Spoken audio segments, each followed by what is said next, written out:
तो हेलो दोस्तों, तो आज हम रिव्यू करने जा रहे हैं पवन सिंह की अपकमिंग फिल्म के ट्रेलर का, जिसका नाम है कैसे हो जाला प्यार। तो दोस्तों, इस फिल्म के मुख्य किरदार में आपको पवन सिंह और काजल राघवानी की जोरदार केमिस्ट्री देखने को मिलेगी। ठीक है।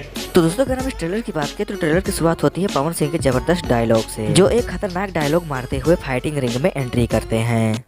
हम दुनिया में अपन पहचान बनावल चाहता नहीं, सबके दिल पर राज करे के चाहता नहीं। हम पीछे हटे वाला ना, आगे डटे वाला जीव है। और दूसरे सीन में हमको काजल राघवानी देखने को मिलती है, जो कहती है हमको लव और लड़कों में कोई इंटरेस्ट नहीं है। फरमान नहीं जानता, हमें लव और लड़कों में कोई इंटरेस्ट नहीं। और फिर क्या दोस्तों, इसके बाद पवन सिंह और काजल राघवानी की जोरदार लव स्टोरी चालू होती है और उसके बाद काजल राघवानी पवन सिंह को कहती है, मैं तुमको वर्ल्ड चैंपियन बॉक्सर के रूप में देखना चाहती हूँ।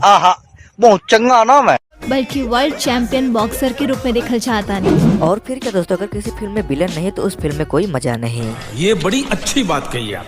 और फिर क्या दोस्तों, इसके बाद एंट्री होती है हमारे मेन विलन की, जिसके बेटे या भाई को पवन सिंह जोरदार पंच मारते हैं, जिसकी वजह से उसके दिमाग की नसें ब्लॉक हो जाती हैं। और फिर क्या दोस्तों, मेन विलन से फाइटिंग होता है और फिर उसके बाद फैमिली ड्रामा, ये सब कुछ झेलने के बाद पवन सिंह कैसे वर्ल्ड चैंपियन बनते हैं, ये तो आपको फिल्म देखने के बाद ही पता चलेगा। Okay okay okay okay. तो दोस्तों, इस फिल्म के डायरेक्टर हैं जगदीश शर्मा, जिन्होंने इस फिल्म को डायरेक्ट किया है। और दोस्तों, इस फिल्म के प्रोड्यूसर हैं राजीव रंजन सिंह और अमित कुमार सिंह, जिन्होंने इस फिल्म को प्रोड्यूस किया है। और इस फिल्म की कहानी को लिखा है मनोज के कुशवाहा। तो दोस्तों, अगर यह वीडियो पसंद आई तो वीडियो को लाइक और चैनल को सब्सक्राइब जरूर करें, ताकि हम आपके लिए ऐसे ही अमेजिंग वीडियो लाते रहें।